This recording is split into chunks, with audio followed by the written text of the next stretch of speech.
Anak, magpagaling ka lang ha. Nay, ayoko na dito sa ospital. Ang daming may sakit. Kailangan mo nang gumaling, Scarlett, para makapag-date na tayo ulit. Oo, babe. Magpapagaling ako. Hello. Kamusta na po siya? Doc. Okay naman po siya. Pwede na po ba kami lumabas ng hospital? May bad news ako sa inyo. Nay, bad news daw. Hindi naging maganda yung mga resulta ni Scarlett. 3 araw na lang siyang mabubuhay. Hindi pwede! Ayoko! Ha? Mamamatay na ako! Huwag mo sabihin yun, Scarlett. Magpapakasal pa tayo, di ba? Magkakaanak pa tayo, di ba? Hindi ka mamamatay, anak. Gagawan ko ng paraan. Hindi pwede mamatay anak ko. Hindi pwede mamatay anak ko. Tita, una na po muna ako. Gabi na rin po eh. Sige po. Wala na akong choice. Kailangan kong gawin to. Para sa'yo, anak. O anak, kainin mo muna to para gumaling ka na. Sige po, Nay. Sarap. Kain ka lang, anak, ha? Hello. Kamusta siya? Doc, parang lumakas ako ngayon. Talaga, anak? Malakas ka na? May good news ako sa inyo. Naging okay lahat ng results ni Scarlett. Grabe, parang himala. Pwede na kayong lumabas dito sa hospital. Makakalabas na tayo ng hospital, Nay! Oo, anak! Gagawin ko lahat para sa iyo, anak. Sa wakas, nakauwi na din tayo, Nay. Namiss ko tong bahay natin. At dahil dyan, pagluluto kita ng paborito mong ulam, anak, para di ka na magkasakit. Grabe, ang sarap naman neto, Nay. Parang kakaiba yung karne neto, pero ang sarap. Kain ka lang, ha? Teka, Nay. Dumating po ba yung boyfriend ko? Nandito siya, anak. Totoo, Nay? Nasaan siya? Babe! Ayan siya. Kinakain mo.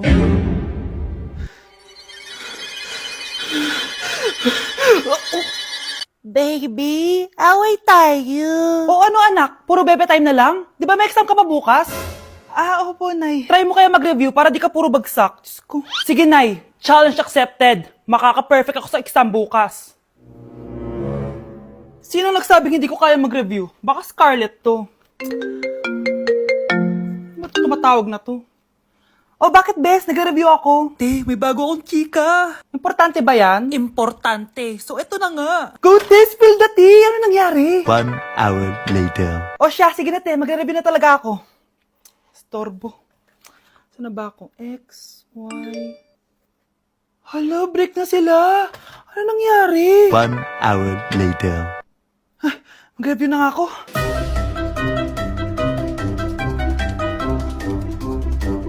Good morning, anak! Anak, bakit ganitsura mo? Hanay, nag-review ako buong gabi. Akala ko puro numbers lang yung math. Bakit may X and Y? Di bale, anak, gamitin mo tong Radiance Glow Pure Blossom Elixirs ng YOU. Meron tong toner essence at illuminating serum. Ano naman yun, Nay? Ano to? Nakaka-bright, repair, at protecto ng skin. At di lang yun, anak. Nakaka-reduce to ng oiliness at ng skin texture. Suitable to for all skin types, kaya gamitin mo to para fresh ka bago ka mag-exam. Ay, ang fresh nga. Glass skin, no? Super lightweight at super dali lang pala i-apply nito, Nay. Go na, anak. Islay mo na yung exam mo. Good morning, class. Ready na ba kayo mag-exam? Sure nang makaka-perfect ako kasi nag-review ako. First question. Kung 5 ang kinain na pizza ni Maria at 2 ang sapatos ni Cardo, gaano kalayo ang Earth sa black hole?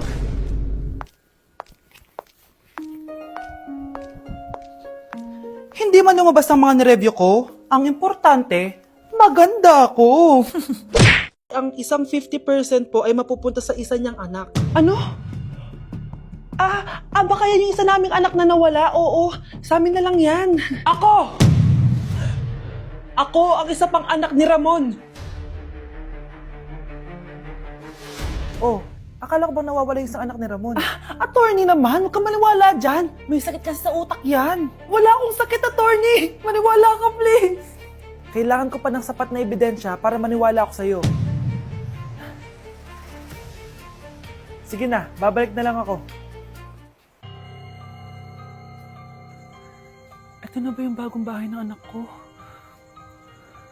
Ikaw, babae ka! Sinubukan mo pang agawin sa amin ang kayamanan ng tatay mo? Ang sama nyo, tita!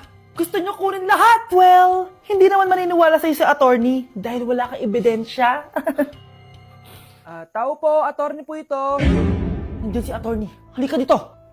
Ayan, ikukulong muna kita dito sa bodega hanggat hindi ko pa nakukuha mga kayamanan. Yes, attorney! Hawak ko na ang 100% ng kayamanan ni Ramon. Nandito na ang titulo, papeles at cheque ng mga kayamanan niya. Ay! Salamat, attorney, ha? Scarlett, hindi ko na alam kung ano nangyayari sa nanay ko. Pero huwag ka mag-alala. Ako bahala sa'yo. Kailangan na matigil tong pinagagawa ni nanay. Tao po. Sino ka? Ako po yung nanay ni Scarlett, yung anak din ni Ramon. Totoo ba to? Pinagsasabi mong babae ka? Kami lang ang pamilya ni Ramon. Attorney, huwag ka magpaniwala dyan. Peke yan. Hindi to peke. Pwede mo ipacheck to sa attorney. Kaya ilabas mo na siya. Kinulong po ni nanay si Scarlett sa bodega. Ha? Anak?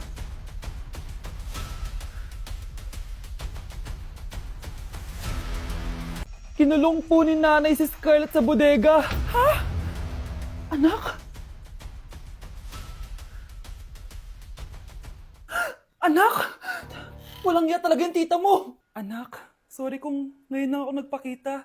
Pinakulong kasi ako ng babaeng yan. Deserve mong makulong. Ikaw ang ikukulong namin dahil child abuse ang ginagawa mo. Ano? At hindi mo na din makukuha ang 50% ng mana. Hindi pwede! Nay, masaya ako na nandito ka na. At hindi na din tayo maghihirap dahil sa pamana ni tatay. Masaya din ako, anak. Siyempre kasama ka dito sa Manta.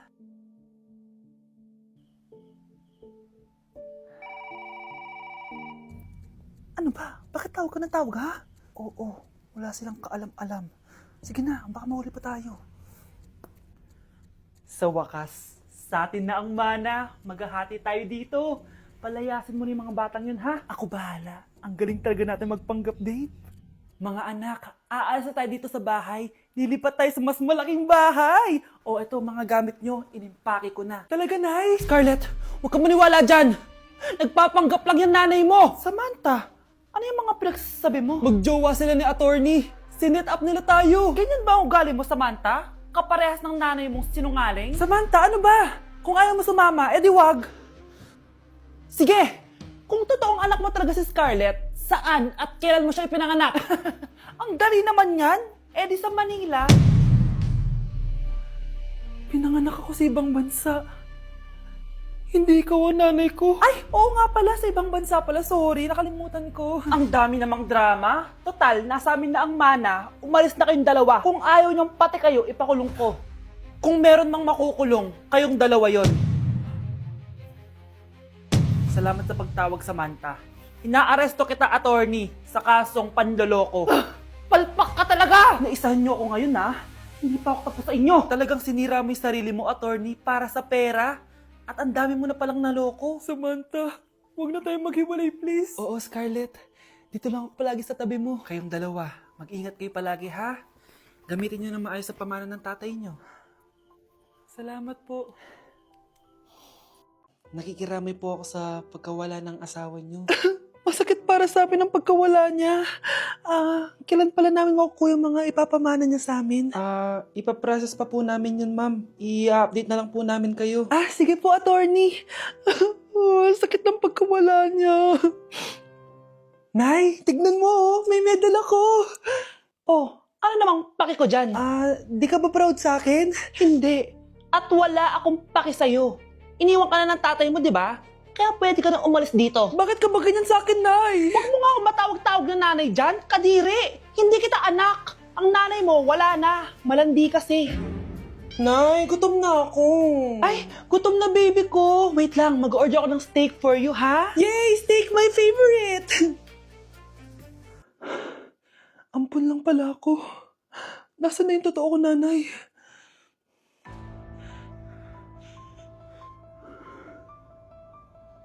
Tulog sila.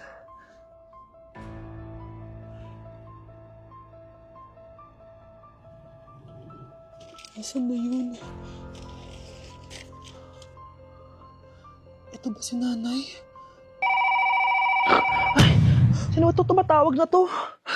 Muntik na yun. Attorney? Hello ma'am, may update na po sa ipapamana ng namatay niyo pong asawa. Sige. Punta ka dito sa bahay. Sa wakas, ito na yung araw na pinakahihintay ko. Hoy, ikaw! Pag dumating dito si attorney, magtago ka. Hindi niya pwede malaman na may isa pang anak ang asawa ko. Sige po. Ma'am, nakuha na po namin yung last will and testament ng asawa nyo. Ang nakasulat po dito ay, ang 50% ng kayamanan niya ay mapupunta po sa inyo. Ha? Mali ata yan, attorney. Dapat 100% ang mapupuntang kayamanan niya sa amin. Kami lang ang pamilya niya eh. Bali ma'am, ang nakasulat po kasi dito ay ang isang 50% po ay mapupunta sa isa niyang anak. Ano? Baka yan yung isa naming anak na nawala? Oo, sa amin na lang yan. Ako ang isa pang anak ni Ramon. Anak! Umagang-umaga, cellphone agad hawak mo? Tignan mo ito napanood ko. Huwag mag-cellphone agad pagkagising mo sa umaga kasi pinapataas mo lang ang stress levels mo. Ano ba naman yan, Nay? Oh, doktor na may sabi ha? Tigilan mo na yan. Maniniwala pala tayo sa doktor. Sige. Grabe, ang init. Paniligo na nga ako. Nay, may napanood ako oh. Kung may nagsabi sa'yo na dapat kang maligo araw-araw, isang malaking kasinungalingan yan. Oh, sabi ng doktor, Nay, bawal daw maligo araw-araw. Ba't ka naliligo? Oh, sige, di na ako maliligo. Kung akala mong healthy ang mga prutas, pakinggan mo tong sasabihin ko. Oh, Nay, nagsalita na yung doktor ha. Huwag ka na kumagat dyan. Pati ba naman prutas? Ay, magmamatcha na lang ako. Kung akala mong healthy ang mga matcha, pakinggan mo tong sasabihin ko. Hala, sabi ng doktor, hindi daw healthy yung matcha, Nay. Huwag mo na inumin yan, ha? Pati matcha bawal? Sinisira mo ang utak mo sa paggamit ng mga betchin. Oh, Nay, sabi ng doktor, sinisira mo daw utak mo. Huwag ka na maglagay niyan. Tama na! Oo na, lahat ng ginagawa ko masama sa akin. O sige, Nay, titigil na ako. Basta mag-cellphone na ako, ha? Sige na, mag-cellphone ka na. Pero huwag ka magpupuyat, ha? Masama pa rin yon. Malaking kasinungalingan yung sinasabi nilang bawal ka magpuyat. Anong sabi mo, Nay? Sabi ng doktor, pwede naman eh. Bye! Wow! Anak, di ako makapaniwalang may pinapatayo na tayong bahay. Nay, deserve natin to. Ang tagal niyo din to pinaghirapan. Ma'am, saan ko po ilalagay itong mga semento? Doon na lang sa gilid, kuya. Sige po, ma'am. Excited na ako matapos tong bahay natin, anak. Saan dito? Hoy, huwag ka pupunta dyan! Grabe nangyari sa kanya. Naman siya. Ba't ang daming tao? Engineer, anong meron? Ma'am, yung isa sa mga trabahador namin, nakuryente tapos natabunan ng semento. Ayun, namatay. Ha? Paano nangyari yun? May nag-utos ata sa kanya na ilagay yung semento sa gilid. Madami live wire dun eh. Ay. Ang problema, ma'am, kung tatanggalin pa namin yung katawan niya sa ilalim ng semento, baka hindi agad matapos tong bahay niyo. Hindi pwedeng hindi matapos agad tong bahay na to. Di bale, babayaran ko na lang yung pamilya nung namatay. Nay, sigurado ka ba? Sige po, ma'am. Sige na, ituloy niyo na yan. Congrats po, ma'am. Natapos din yung bahay niyo. Ang ganda, di ba? Wow, ang ganda. Maraming salamat, engineer. Una na po ako, ma'am. Anak, tara, pasok na tayo. Wow, ang ganda ng loob.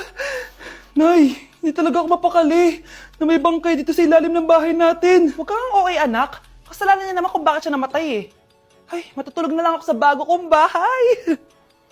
Wow, ang ganda ng kwarto ko. Ano yun? Kasalanan mo kung bakit ako namatay. Nay! Kuya, sundan mo yan. Sige po, ma'am. Sinasabi ko na nga ba may tinatago ka sa akin. Ayan, kuya, huminto ka dito. Magloloko ka na nga lang sa matanda pa. Hoy, bayad mo! Humanda ka talaga sa akin.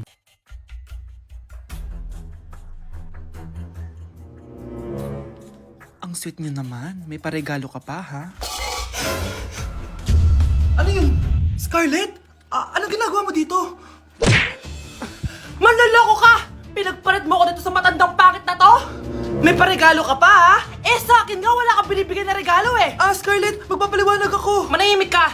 At ikaw naman, matandang pangit, sayong-sayo na tong boyfriend ko. Magsama kayong dalawa! Aba, walang respeto tong girlfriend mo Ano pinagsasabi mo, Scarlett? Nanay ko to. Excuse mo lang yan. Mukha kang nagtatago ka kanina eh. Nagtatago ako kasi isusurprise namin yung tatay ko. Ganito babae ba yung gusto mo, anak? Yung walang modo? Nay, pagpasensyahan niyo na siya. Tita, sorry po. Anong sorry? Matandang pangit ako, di ba? Lumayas ka dito, babae ka. Sorry na, tita. Ayaw mo lumayas, ha? Brownie! Good boy! Tumakbo ka na!